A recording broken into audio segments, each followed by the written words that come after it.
You are listening to the podcast for learning the language of A Course in Miracles so you can understand the meaning, embody the message, and live the teachings as a way of life.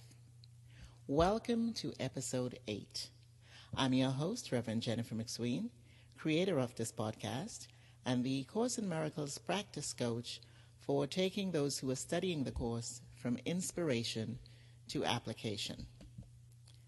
On this week's episode, I'm going to talk about the idea of separation in A Course in Miracles. Separation is a central theme in A Course in Miracles. It is as central and closely linked to the Course's most significant teaching, forgiveness, because they both play a role, an essential role rather, in our feeling fulfilled, happy, and at peace as we go about our lives. The interesting thing, though, is that because of the metaphysical context within which the Course is written, separation is impossible. So from the perspective of the Course, the separation is something that never really occurred. But the reason why the separation, or the idea of separation, something that the Course says never occurred, is a central theme in the Course, is because we believe that it did. According to the Course, the reason why we see and experience ourselves as a separate individual body, living in a world surrounded by other separate individual bodies in different forms, is only because of our belief in the idea of separation. You see, the way we're metaphysically wired, so to speak, we will always experience a thought or idea in some form that is a direct reflection of the way it is at its core, its truest nature. The idea of separation, then, is the idea that we could live or exist in a way and in a place that is separate or apart from God, that one unified state of oneness, that from the perspective of metaphysics is all there is. Experiencing ourselves living in a world in which we feel isolated, alone, vulnerable, and always lacking in some way is the number one way that we experience the idea of separation in its truest nature on the most personal level. Here's why. These are some of the words that define separation: individualized, apart, different, unequal, unrelated, unconnected, distinct, disparate, disconnected, independent, alone, autonomous, discrete, divorced, particular, several, as in not whole, disjointed. And these are just a few. When we look at the world, though, and each other, and along with all the different species and objects and the different forms of experiences that we have in the world, everything seems to fit the definition of separation. No? The world is defined by separation. Everything seems separate or alone, particular and distinct from another. No two things are alike. We talk about and marvel at the fact that no two snowflakes are alike. And differences exist even within species. Look, the two sides of each of our faces are not the same. And even though we all have the same quantity and structure of body parts that define us as human beings, no two people look alike, not even identical twins. There is always some distinguishing feature that separates them. So the Course sees the world not as a place that we come into, but rather as the projection or expression of the idea of separation, and again in its truest form. The way we experience the idea of separation on a personal level is in the form of sickness, conflict, lack, competition, fear, doubt, worry, discordant relationships, different forms of inequality and injustice, as well as feelings of aloneness or loneliness and lack of support in different ways. On the level of the world, we experience or see the expression of the idea of separation in the form of disease, poverty, famine, wars, and what we commonly refer to as natural disasters or acts of God. All of these are prevalent in the world, and they cannot seem to be prevented, no matter how hard we try. The world, a world, is by definition the idea of something that is separate or set apart from the whole. This is the reason why the world will never appear to be peaceful or whole and free from conflict. And no matter how hard we try or how many diseases we seem to cure or eradicate, there always seems to be another host of other diseases or conditions in the wings that either we have just discovered or we just can't seem to beat. Never seems to be an end or any kind of healing or complete healing or wholeness to this experience. So this is the reason why the Course says the world is an illusion. And so it defines the world as nothing but the projection of the expression of the idea of separation. I've taken the following 3 lines from the introduction of chapter 21 of the text of the Course that share, 1, the premise behind the Course's perspective of the world, why it sees it as an illusion and the expression of separation. 2, it says why we experience the world in discordant, conflicting, and limiting ways. And 3, the 3rd line suggests how to go about being fulfilled, happy, and at peace while we're living in this world that is the reflection or the expression of separation. So the first line says, projection makes perception. This reflects the Course's fundamental premise that everything happens in the mind. How this works is, and I say works figuratively, because it's not that anything is really being done. It's not an operational thing. It's simply the way it is, the way things are in our mind, the way things work, so to speak, in our minds. An idea comes into awareness. We experience it in its fullness, in every sense of the word, in its truest form, as if it was something concrete or taking place in that instant. And although we're only experiencing it in the mind, it's just an idea that came into awareness, it appears to be taking place outside us and or happening to us. And this unfolds in a very similar way to what takes place when we go to the cinema. I used this analogy a while back. I believe it was in episode 2. When we're in the cinema and we're looking up at the screen, we see everything that is taking place on the screen in front of us as very, very real. And we identify with certain characters, become very engaged, and we pretty much feel like we're part of the story.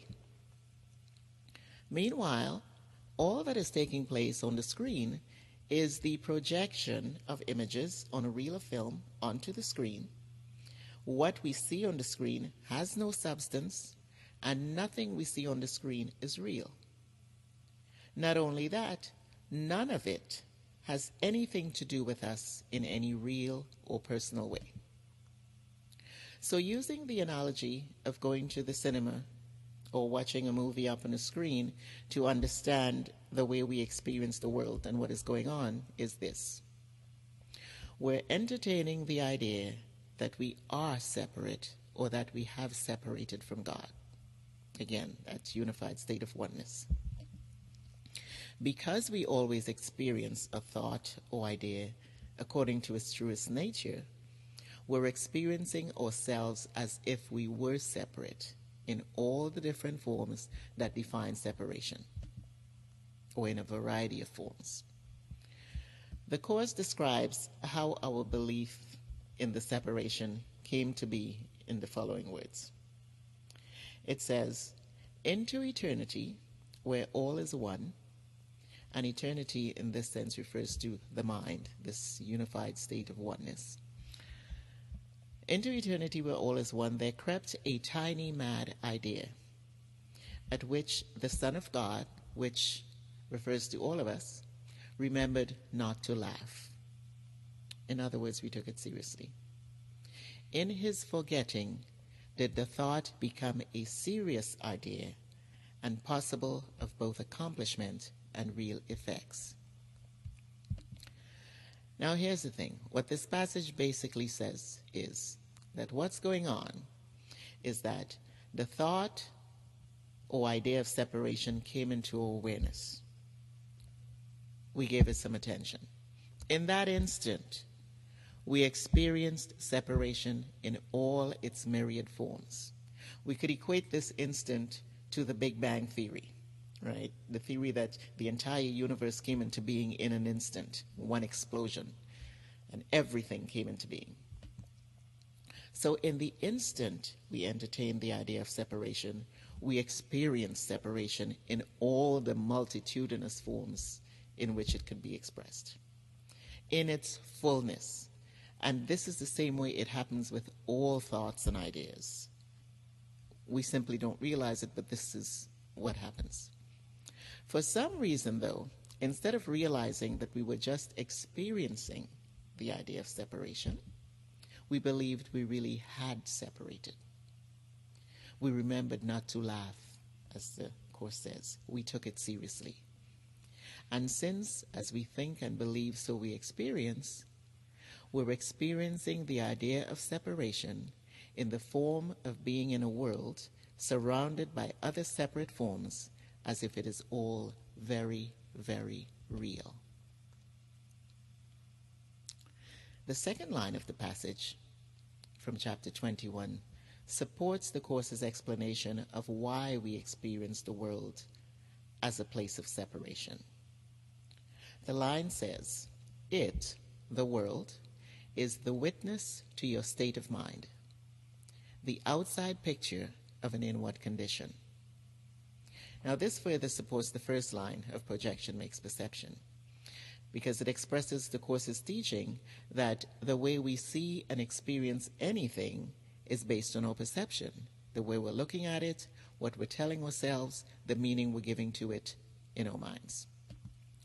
Your perception is the inward condition that gets projected outwards and is then seen and experienced in its exact nature. In this case, the belief that the separation is real is the inward picture that gets projected outwards. The last line that I've taken from the passage in chapter 21 is probably one of the most well-known and often quoted lines in the Course. However, it is also one of the most disturbing and misunderstood lines, because taken literally, it appears that we're being asked to deny the things that we see and experience in the world, especially those things that are uncomfortable or painful or what we would describe as negative experiences.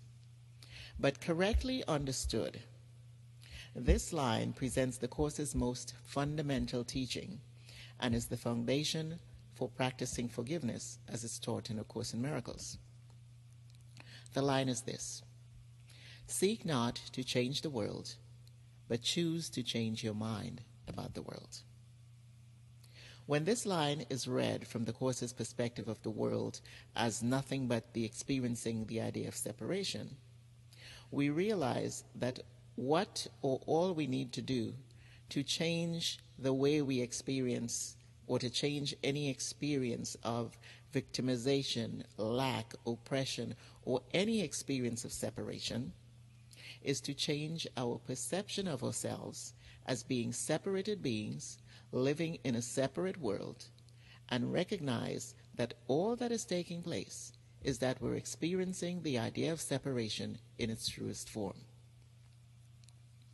We need to recognize that the belief in separation is, as the Course says in that of the passage about how this came into being, that the belief in separation is a tiny, mad idea, as the Course puts it. Tiny because it's insignificant. It has no meaning or power. And it's mad as in not being in your right state of mind to believe that you or anything exists outside the mind. The Course aims to correct our perception of the separation by helping us to understand that God, this unified state of oneness, is all there is. There is nothing else. So we are one with it. There is nothing to separate to, and there is literally no thing to separate from. Forgiveness, letting go of the belief in the power of illusions, which is, or that is, the belief that the world and all the different forms in the world are real and are the cause of everything you feel and experience, is the natural result of correcting your perception. You will then see and look at the world and all its separate individual discordant forms as nothing but you experiencing the idea of separation. And know that in reality, you are forever safe and whole and one with that unified state of oneness that is God. So that's it for this week's episode. Tune in next week when the topic will be God in the language of A Course in Miracles. Thank you for listening to this week's episode of the podcast for understanding the language of A Course in Miracles. And if you enjoyed this episode, please leave me a review, subscribe so you don't miss another episode, and please invite your friends to listen. Have a great week, and see you on the podcast next Wednesday.